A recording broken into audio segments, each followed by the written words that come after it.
Assalamualaikum warahmatullahi wabarakatuh. Perkenalkan, nama saya Yogananda Hoirilumat dengan NIM 41521010152.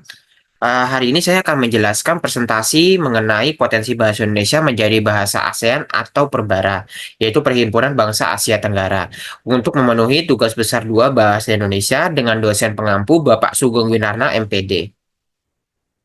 Wah, untuk table of content sendiri ada 4, yaitu untuk pendahuluan, pembahasan, dan kesimpulan serta saran. Lalu untuk pendahuluan, nah, latar belakang. Bahasa memegang peran penting dalam membangun identitas dan memperkuat hubungan di antara negara-negara, terutama dalam organisasi regional seperti ASEAN. ASEAN yang terdiri dari 10 negara anggota, masing-masing dengan bahasa nasionalnya sendiri. Saat ini menggunakan bahasa Inggris sebagai bahasa pengantar resmi, namun mengingat dinamika sosial, budaya, dan politik di kawasan ini, muncul pertanyaan tentang potensi bahasa Indonesia menjadi bahasa ASEAN atau Perbara. Bahasa Indonesia adalah bahasa resmi negara Republik Indonesia dan merupakan salah satu bahasa dengan jumlah penutur terbesar di Asia Tenggara. Dengan lebih dari 270 penutur asli, tidak hanya digunakan bahasa di Indonesia, tetapi bahasa ini juga dipahami dan digunakan di Malaysia, Brunei Darussalam, dan sebagian Singapura. Sebagai tambahan, bahasa Indonesia diajarkan sebagai bahasa asing di beberapa negara ASEAN lainnya. Menambah relevansi dan pengaruhnya di kawasan ini, potensi bahasa Indonesia untuk menjadi bahasa resmi ASEAN didukung oleh beberapa faktor kunci. Pertama, Indonesia adalah negara dengan populasi terbesar di ASEAN yang memberikan jangkauan luas bagi bahasa Indonesia di kawasan ini. Yang kedua, bahasa Indonesia memiliki struktur gramatika yang relatif sederhana yang menjadikannya lebih mudah dipelajari dibandingkan beberapa Asia lainnya. Serta yang ketiga, pengaruh budaya dan sejarah bahasa Indonesia di kawasan ini cukup signifikan, terutama melalui media, pendidikan, dan diplomasi. Meskipun demikian, ada tantangan yang harus dihadapi untuk menjadikan bahasa Indonesia sebagai bahasa resmi ASEAN. Tantangan tersebut termasuk resistensi dari negara-negara anggota yang memiliki bahasa nasional mereka sendiri, kebutuhan untuk meningkatkan kesadaran dan pemahaman tentang bahasa Indonesia di seluruh kawasan, serta upaya untuk mengintegrasikan bahasa Indonesia dalam sistem komunikasi resmi ASEAN yang selama ini didominasi oleh bahasa Inggris. Melalui kajian ini akan dibahas lebih lanjut mengenai potensi, keuntungan, dan tantangan yang dihadapi dalam upaya menjadikan bahasa Indonesia sebagai bahasa resmi ASEAN. Dengan pemahaman yang lebih mendalam, diharapkan dapat ditemukan strategi yang efektif untuk mewujudkan visi ini demi mempererat hubungan dan kerjasama di kawasan ASEAN sendiri. Lalu untuk yang berikutnya, ada rumusan masalahnya. Nah, untuk rumusan masalahnya, yang pertama adalah sejauh mana bahasa Indonesia saat ini digunakan dan dipahami di antara negara-negara anggota ASEAN lainnya. Lalu yang kedua, apa saja keuntungan yang dapat diperoleh jika bahasa Indonesia diadopsi sebagai bahasa resmi ASEAN? Dan yang ketiga adalah apa saja tantangan yang dihadapi dalam upaya menjadikan bahasa Indonesia sebagai bahasa resmi ASEAN. Tujuannya, yang pertama adalah mengidentifikasi tingkat penggunaan dan pemahaman bahasa Indonesia di negara-negara anggota ASEAN. Lalu yang kedua, menganalisis keuntungan yang dapat diperoleh dengan diadopsinya bahasa Indonesia sebagai bahasa resmi ASEAN. Serta yang ketiga, mengidentifikasi tantangan-tantangan yang dihadapi dalam upaya menjadikan bahasa Indonesia sebagai bahasa resmi ASEAN. Pembahasannya, kita harus tahu dulu pemahamannya. Bahasa adalah alat komunikasi antara anggota masyarakat berupa lambang bunyi yang dihasilkan oleh ucap manusia.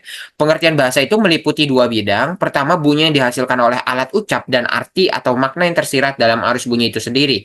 Lalu bunyi itu merupakan getaran yang merangsang alat pendengaran kita. Yang kedua, arti dan makna, yaitu isi yang terkandung di dalam arus bunyi yang menyebabkan adanya reaksi terhadap hal yang kita dengar. Untuk selanjutnya, arus bunyi itu disebut dengan arus ujaran, menurut Ritonga tahun 2012. Nah, ada beberapa pengertian menurut beberapa ahli dalam KBBI sendiri atau Kamus Besar Bahasa Indonesia edisi 4 tahun 2014 dituliskan bahwa bahasa merupakan sistem lambang bunyi yang arbitrer yang digunakan oleh anggota atau satu masyarakat untuk bekerjasama, berinteraksi, dan mengidentifikasi diri. Yang kedua, bahasa merupakan percakapan atau perkataan yang baik, sopan santun. Menurut Cair 2003, bahasa adalah alat verbal untuk komunikasi. Sebelumnya, tahun 1994, Cair menegaskan bahwa bahasa Indonesia sebagai suatu lambang bunyi yang bersifat arbitrary yang digunakan oleh sekelompok anggota masyarakat untuk berinteraksi dan mengidentifikasi diri. Bahasa Indonesia ini berasal dari bahasa Melayu. Bahasa Melayu merupakan bahasa yang terpenting di kawasan Republik Indonesia. Ikrar ini sekaligus bermakna bahwa bahasa Indonesia berkedudukan sebagai bahasa nasional, sebagai alat mempersatukan seluruh suku bangsa yang ada di Indonesia. Namun, masih ada beberapa alasan mengapa bahasa Indonesia menduduki tempat yang terkemuka di antara beratus-ratus bahasa yang ada di Nusantara. Penting tidaknya suatu bahasa juga didasari pada patokan sebagai berikut. Yang pertama, jumlah penuturnya. Yang kedua, itu adalah luas penyebarannya. Serta yang ketiga sendiri adalah peranannya sebagai sarana ilmu kesusastraan dan ungkapan budaya lain yang dianggap bernilai. Nah, pemahaman mengenai ASEAN, ASEAN sendiri adalah singkatan dari Association of Southeast Asian Nation atau apabila diterjemahkan dalam bahasa Indonesia berarti Persatuan Bangsa-Bangsa Asia Tenggara. Organisasi Internasional Regional ASEAN ini didirikan pada tanggal 8 Agustus 1967 di Bangkok melalui penandatanganan Deklarasi Bangkok atau Bangkok Declaration atau yang sering juga disebut ASEAN Declaration oleh Indonesia, Singapura, Malaysia, Thailand, dan Filipina. Organisasi ini bertujuan untuk meningkatkan persahabatan dan kerjasama di bidang pertumbuhan ekonomi, kemajuan sosial dan pengembangan kebudayaan negara-negara anggotanya. Sehubungan dengan latar belakang negara-negara anggota ASEAN beraneka ragam, bentuk dari kerjasama yang ada harus dilandasi dengan faktor-faktor kebersamaan supaya ASEAN dapat berkembang menjadi organisasi internasional regional yang efektif. Penggunaan dan pemahaman bahasa Indonesia di antara negara-negara ASEAN. Nah, bahasa Indonesia ini memiliki beberapa peran penting dalam konteks ASEAN sebagai alat komunikasi lintas budaya yang memfasilitasi interaksi sosial dan budaya antar warga negara anggota, maupun dalam kerjasama regional mencakup berbagai aspek seperti diplomasi, ekonomi, pendidikan, dan kebudayaan sehingga mempererat hubungan dan memperkuat integrasi di kawasan Asia Tenggara. Nah, ini adalah beberapa aspek mengenai sejauh mana bahasa Indonesia dapat dipahami di antara negara-negara anggota ASEAN. Yang pertama, jumlah penuturnya. Bahasa Indonesia digunakan oleh lebih dari 200 juta orang, menjadikan bahasa ini memiliki basis penutur yang luas dan signifikan di ASEAN. Kosakata bahasa Indonesia memiliki jumlah kosakata yang lebih banyak daripada bahasa Melayu, yang membuatnya lebih efektif sebagai bahasa perantara. Lalu yang ketiga adalah penggunaan internasional. Bahasa Indonesia telah disiapkan sebagai bahasa internasional sesuai dengan amanat Undang-Undang Nomor 24 Tahun 2009 dan telah dipelajari di 47 negara. Yang keempat, lembaga pengajaran. Pembelajaran bahasa Indonesia untuk penutur asing atau BIPA telah diselenggarakan oleh 428 lembaga dengan 142.484 orang yang tersebar di kawasan AMEROP, Asia Tenggara, dan ASPASA. Penggunaan di universitas. Bahasa Indonesia juga dipelajari loh di banyak universitas terkemuka di seluruh dunia, menunjukkan kepentingan dan kegunaan bahasa ini dalam konteks internasional.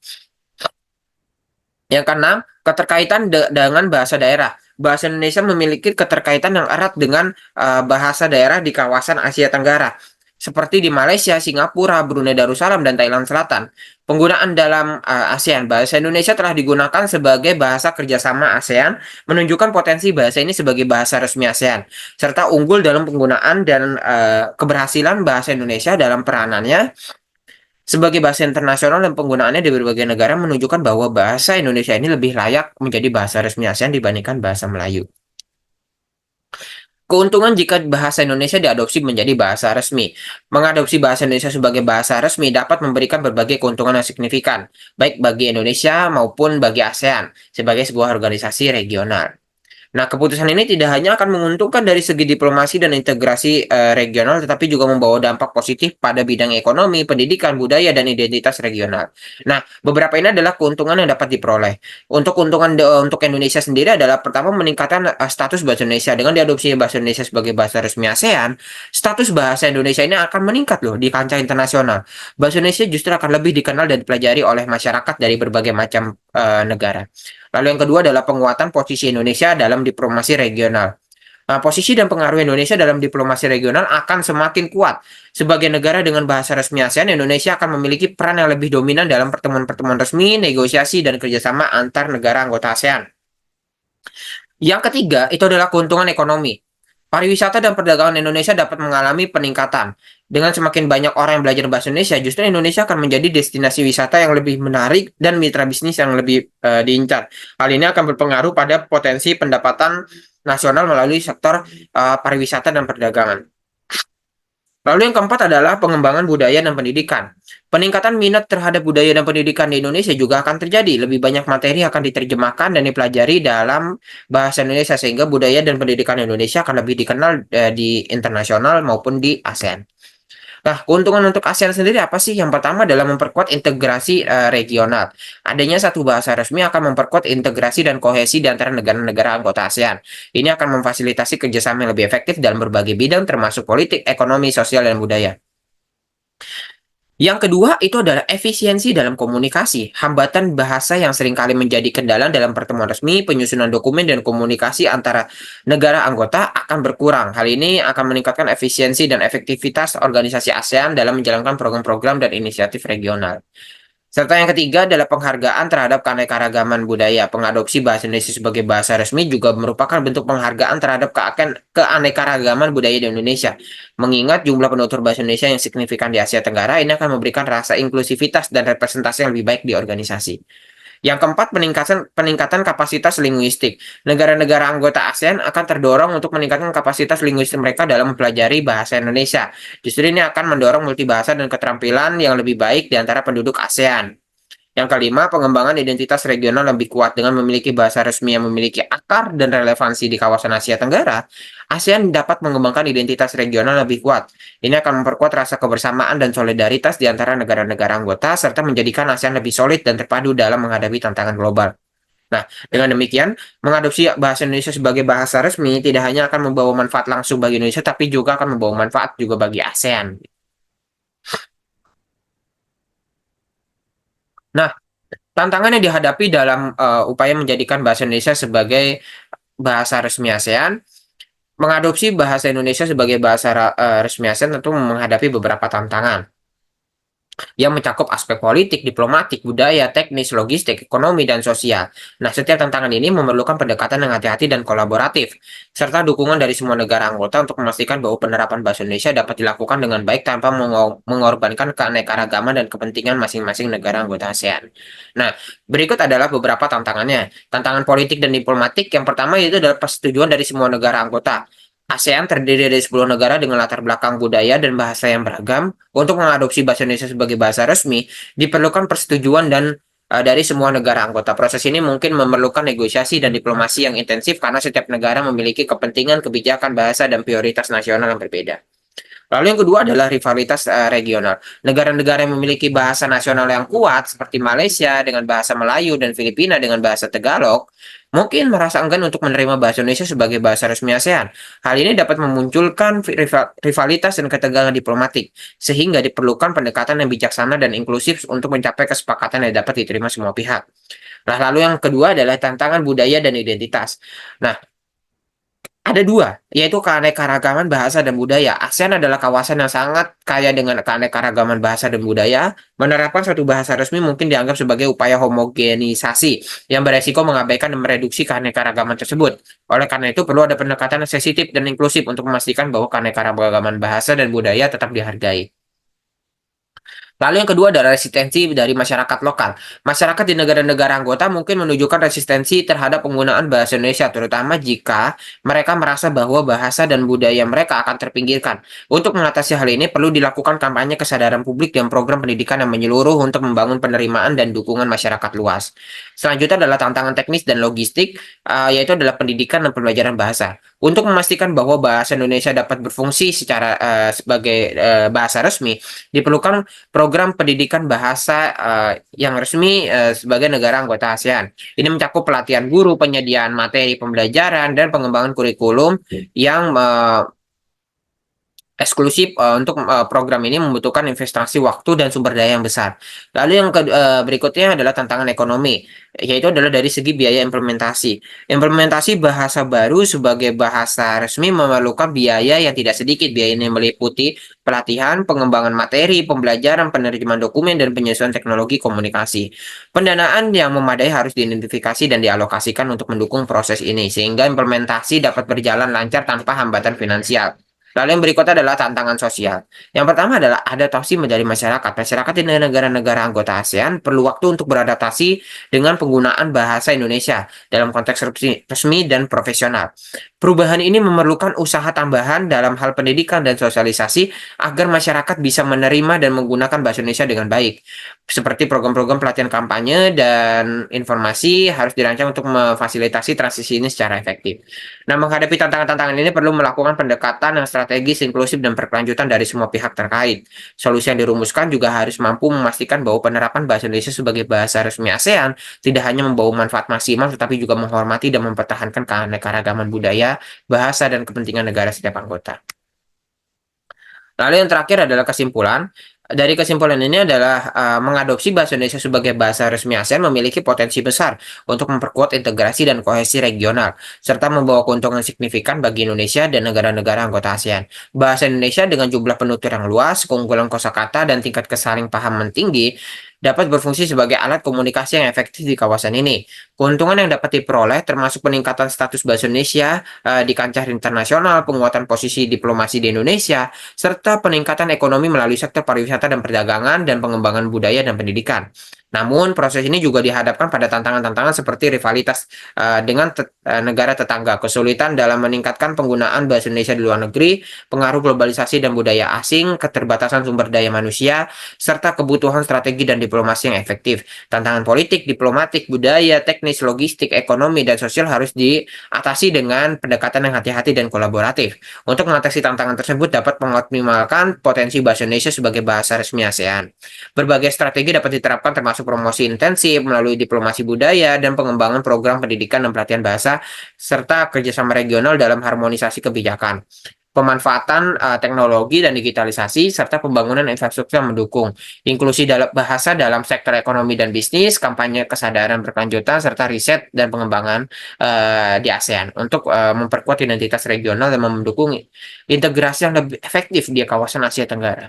Nah, terakhir saran untuk memastikan bahwa upaya bahasa Indonesia sebagai bahasa resmi ASEAN dapat terrealisasi dengan baik, beberapa saran yang dapat dipertimbangkan seperti diplomasi dan promosi budaya dengan cara adalah meningkatkan kerjasama budaya melalui program pertukaran, festival seni, dan acara budaya mempromosikan bahasa Indonesia di negara-negara ASEAN. Lalu ada yang berikutnya adalah produksi dan sebarluaskan konten media seperti film, musik, dan buku dalam bahasa Indonesia untuk menarik minat masyarakat ASEAN. Serta yang kedua adalah pendidikan dan pelatihan. Dirikan pusat pembelajaran bahasa Indonesia di negara-negara ASEAN, bekerja sama dengan lembaga pendidikan setempat. Lalu sediakan beasiswa bagi pelajar dan mahasiswa dari negara-negara ASEAN untuk belajar bahasa dan budaya Indonesia, serta melatih guru bahasa Indonesia di negara ASEAN untuk memastikan kualitas pengajaran. Yang berikutnya adalah kerjasama regional, adalah menciptakan kebijakan bahasa yang mendukung penggunaan bahasa Indonesia melalui kerjasama dengan negara-negara ASEAN. Gunakan bahasa Indonesia dalam forum-forum resmi ASEAN untuk meningkatkan penggunaannya di tingkat regional. Serta yang terakhir adalah teknologi dan digitalisasi. Kembangkan aplikasi dan platform pembelajaran bahasa Indonesia yang mudah diakses, serta manfaatkan teknologi penerjemahan otomatis untuk mempermudah akses informasi dari bahasa Indonesia. Berikut adalah beberapa referensi yang saya ambil untuk presentasi kali ini. Ada dari Kemendikbudristek, lalu juga ada dari KBBI, dan dari penulis-penulis buku ataupun jurnal lainnya. Mungkin sekian dari saya. Mohon maaf bila ada salah-salah kata. Terima kasih. Wassalamualaikum warahmatullahi wabarakatuh.